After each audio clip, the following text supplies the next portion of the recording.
everybody. Thank you for coming to, attending, watching our virtual program tonight on Missouri Innovators. Paul Bass is our host tonight. He is the award-winning author of this book. He actually won the Writer of the Year 2019 award. He was awarded that by the Springfield Writers Guild. He is a retired minister and educator and the author of 12 published books. So I'm very pleased to have him tonight. We will eventually have him at least 4 of the branches for a book signing and discussion. And without further ado, I'd like to introduce everybody to Paul Bass, and he was going to take over. If you have any questions, you can type them in our chat on Facebook. Enjoy the program. Thanks, Paul. Okay, thank you, Carrie. Appreciate you and your staff working to give me the opportunity to share. I appreciate very much. I love book promotions. If you're going to write a book, you ought to at least have confidence in it. I've really missed with the pandemic for the past year or so, not having a live audience and having the interaction. That's what I enjoy the most. I'm going to go through kind of a series of questions that I'm asked at some of these promotional events and walk through those as kind of an outline. The first one was, why did you write this book on Missouri Innovators? And I'll have to kind of go back a year or so before I started. I wrote a book on the history of Fort Leonard Wood and was doing a book promotion tour with that book and ran into a gentleman from Dixon, Missouri, an older gentleman. And he asked if, he called me after we had met and asked if I could meet him for lunch in Springfield and talk about a project he wanted me to consider. And I was very honored to do that and happy to. So we met, and I found out that this man is an inventor and has a number of patents and is a pretty popular man in the area of engineering in the nation. And he said that he was wanting me to consider writing a book on inventors from Missouri. And I thought, well, that sounded interesting. So I told him I would kind of do some research and get back with him. I did some research online and found a number of people listed as inventors from Missouri. And I checked patent holders from Missouri and found a number of them. All total, there were about 100 people. But then as I got reading about some of these, some of the technology involved, I didn't think I had the background to really be able to write that, and that there would be a lot of interest from the public regarding that. So I decided to kind of go with his first recommendation for the inventors, but kind of expand a little bit and try to discover famous Missourians, some with some notoriety. And I looked at several sources and to see if there had been another book written about that. Was surprised to know that there were only 2 or 3 early childhood books, early elementary school level books written by teachers about famous Missourians, and they only had about 6 or 7 listed in very short books, very concise. And it kind of prompted me to get back on the internet and look under famous Missourians. And that combined with the inventors, I discovered, much to my surprise, that there were a number in various fields.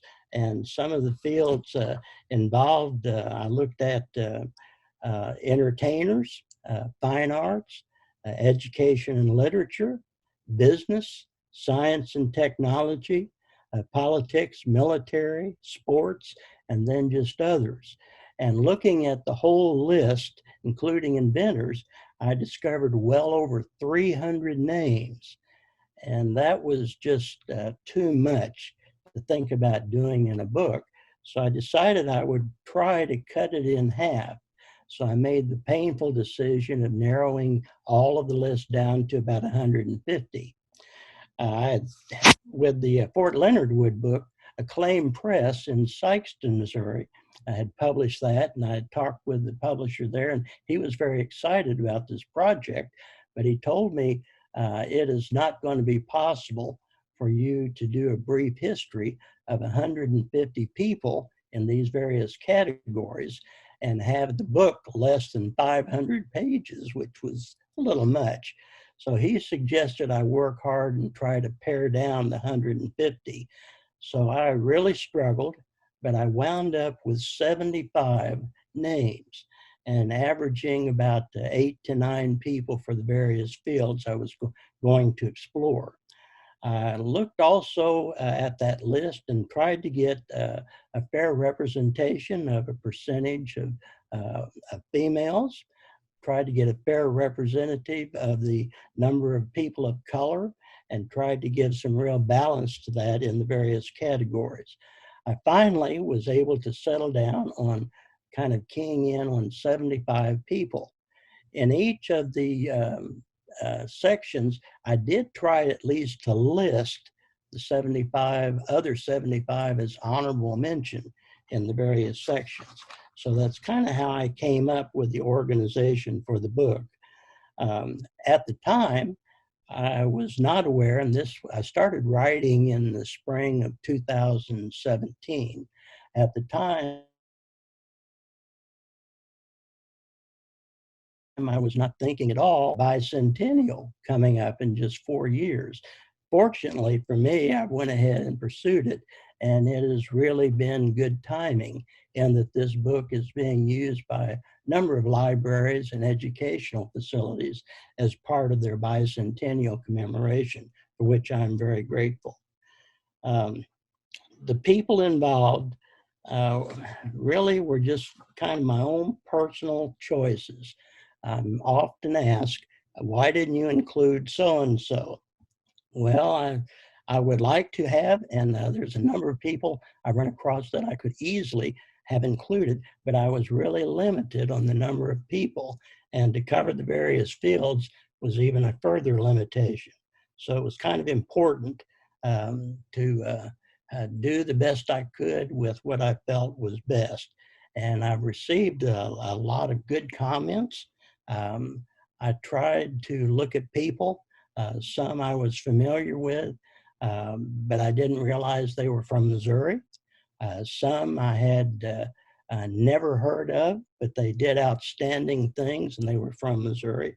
So again, for me, it was a really good challenge. I love the research. I researched on the web, some library work, and then some actual on-site visits to some of the places commemorating these people. And all of it was just a great experience. The research was fun. The writing was fun. The rewriting and editing was painful, but very necessary.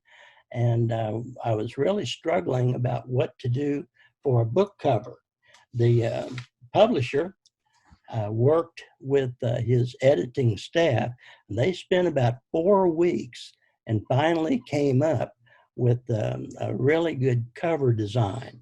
And I've got just a small photo here, and I don't know if you're able to see this much at all, but I have listed about 8 or 9 pictures of what I consider to be some of the famous Missourians.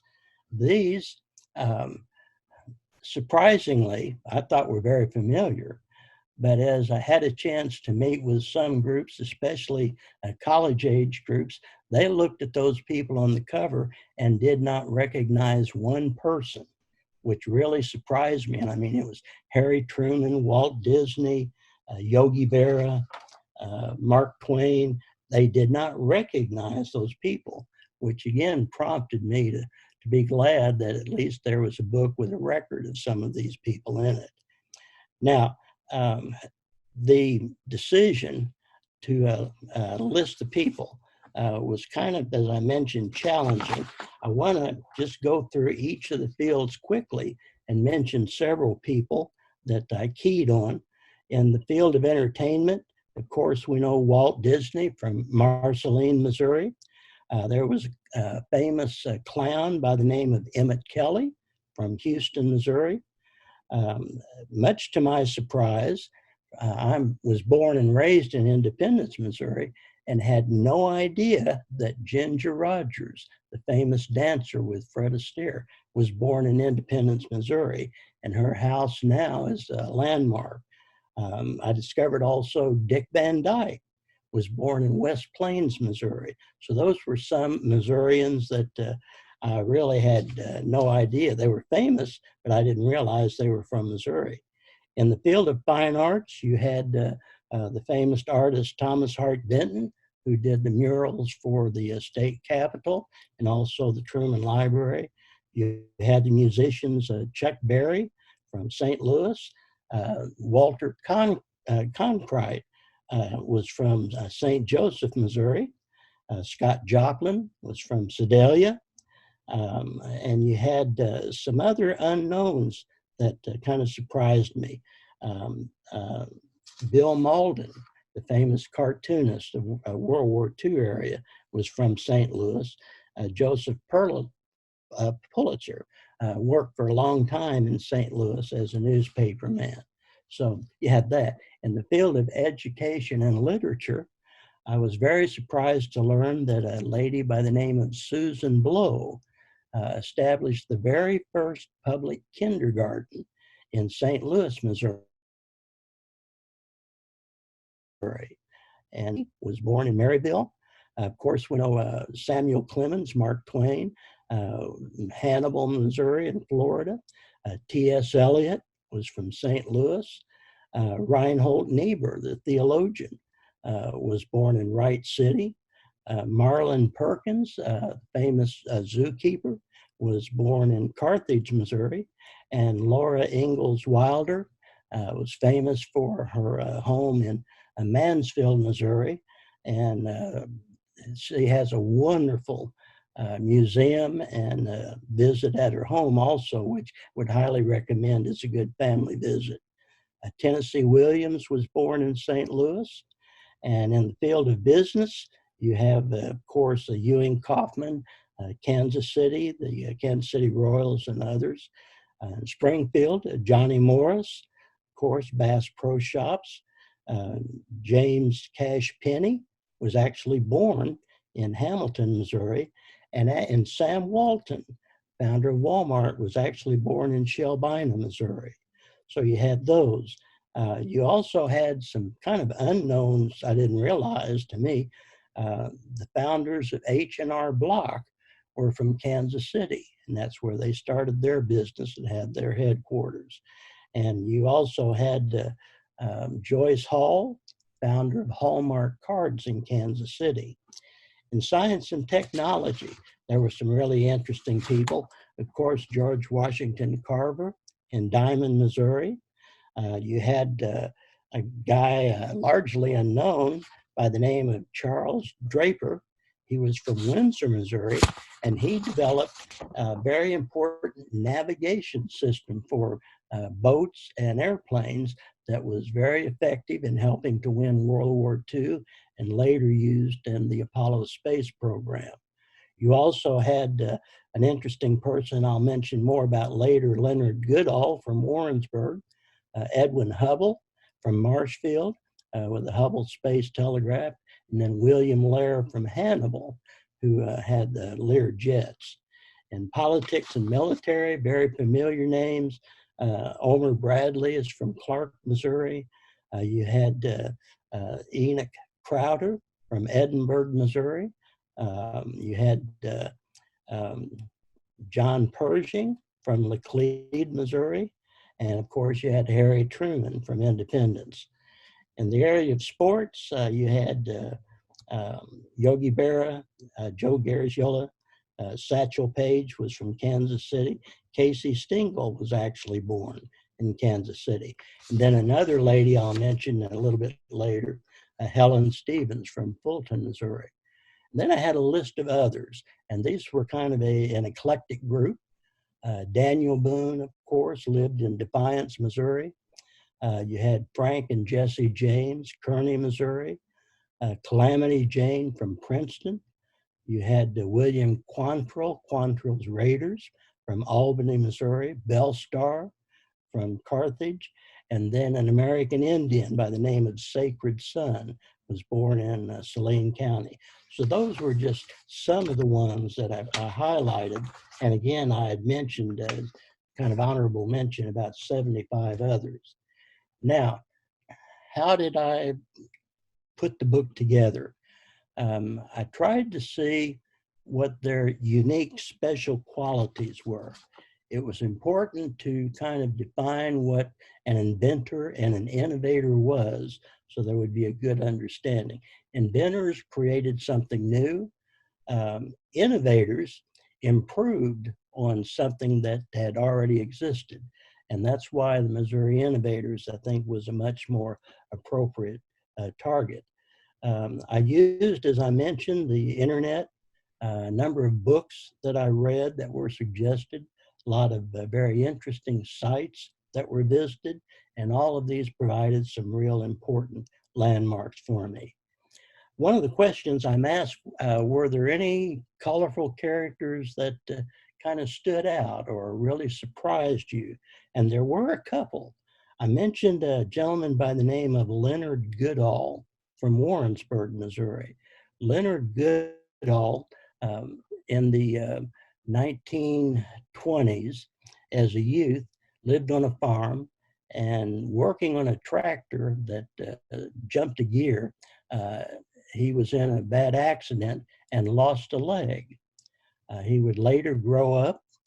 He would marry, had a house, a family, and lived in Warrensburg, Missouri.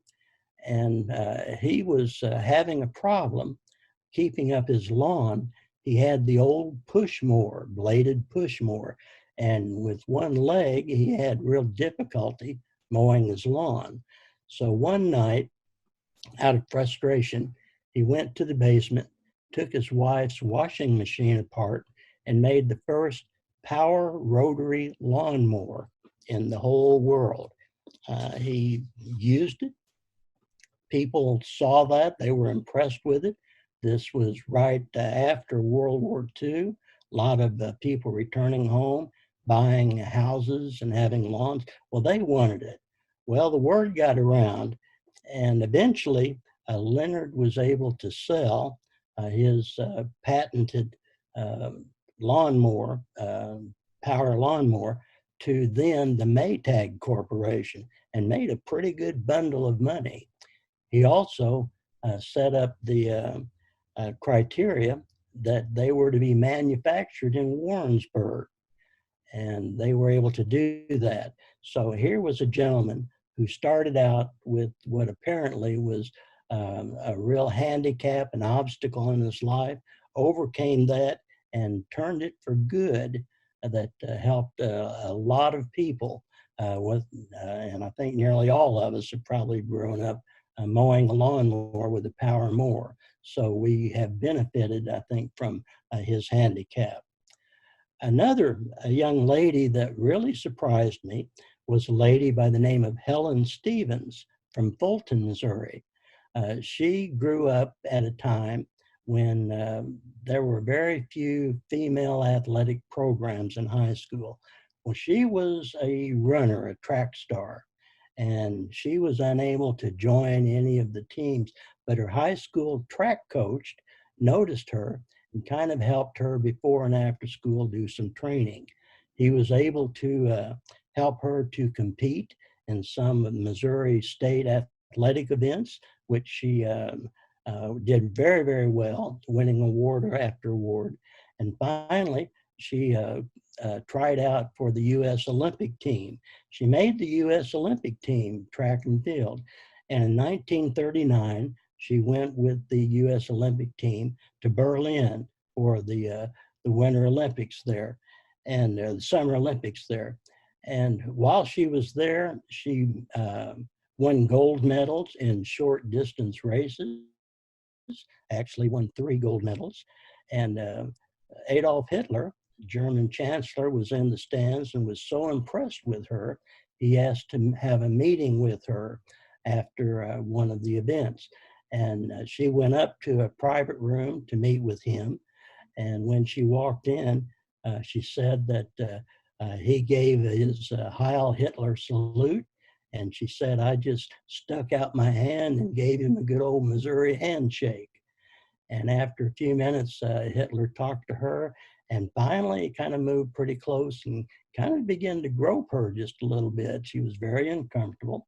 And he invited her to spend a weekend with him at Berchtesgaden in the Austrian Alps.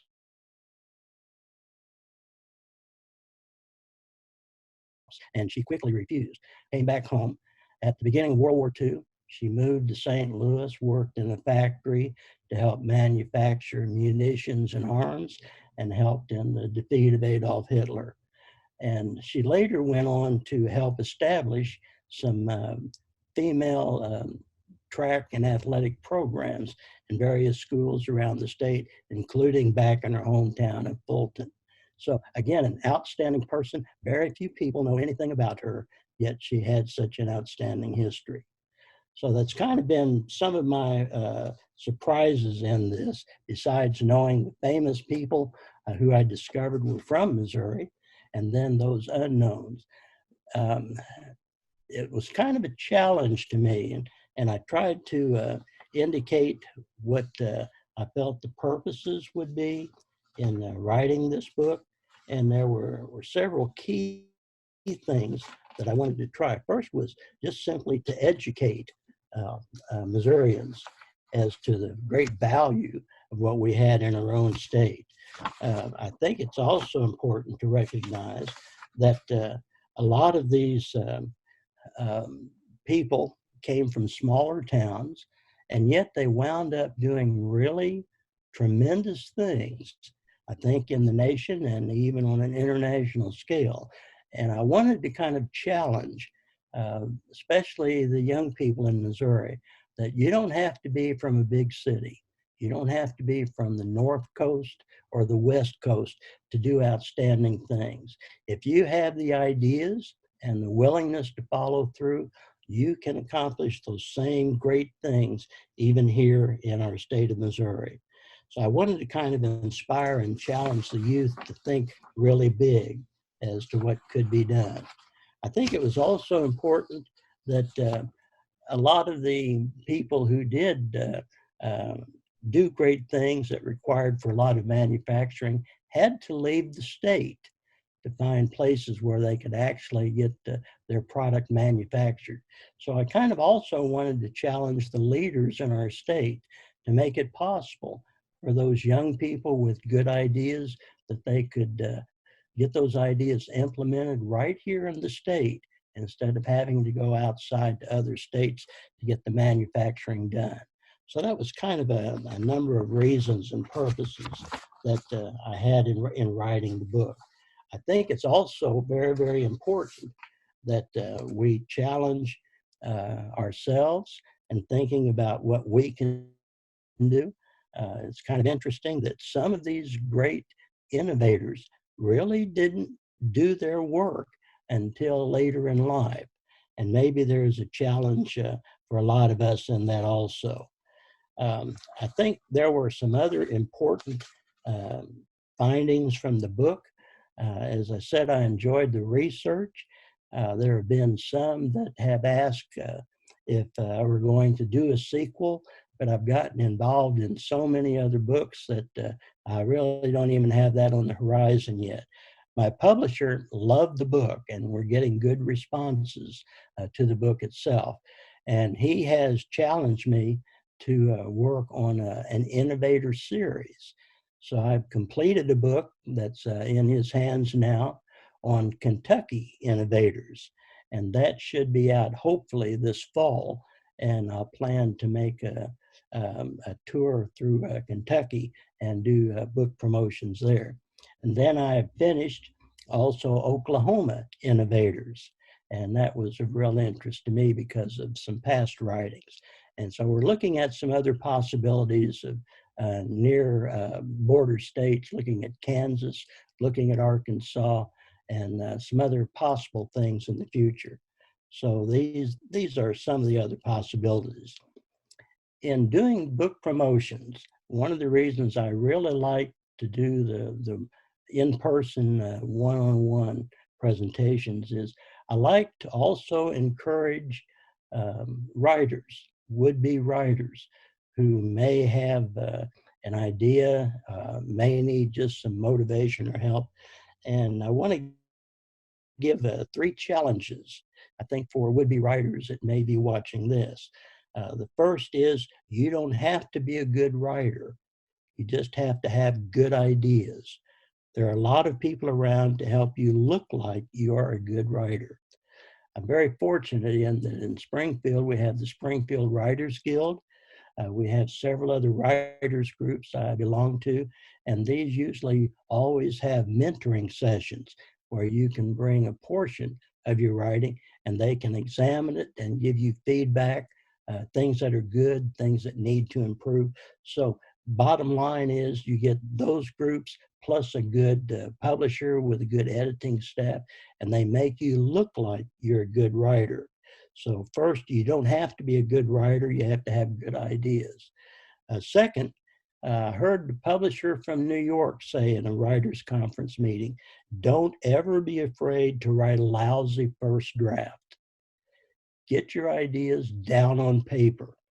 I think any writer today, I would be surprised if they have anything less than 6 or 7 drafts before they get something off to a publisher that is agreed to. So just get your ideas down and don't be afraid to write a lousy first draft. And then the last thing I want to mention regarding the challenges is, for me, the saddest book ever written is the book never written. If you have ideas and you don't write a book, no one else probably will with that idea. So if you've been given that idea, go with it, at least explore it, try to do something with it, get with a writers group or some other writer collective in the library, other places, and really see if you can develop any of these.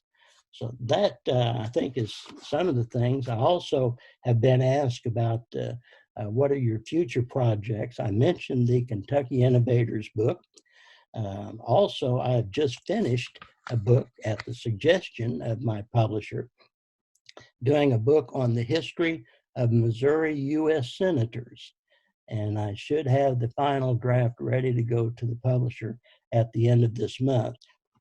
And hopefully that will be out this fall or winter in the bicentennial year. But that has been a real fun experience. Some very interesting characters, some I was aware of, some I had never heard of, but found had some very, very interesting backgrounds and accomplished some very important things for the state, the nation, and in international circles. I've also finished, and it is with the editor, co-authoring a book with our director of missions in Greene County on the 150-year history of Greene County Baptist Association. And that has been a fun project to work on. There are a number of other people in the association that helped write individual chapters, and I was able to kind of co-edit and help to write 1 or 2 of those chapters also. So that's been some of the projects I've currently been working on. With the pandemic, it has really limited my ability, I think, to do a lot of the promotions. I have thoroughly enjoyed doing promotions, and I look forward to hopefully soon being able to be with you in person in Warrenton and then some of the other regional libraries there.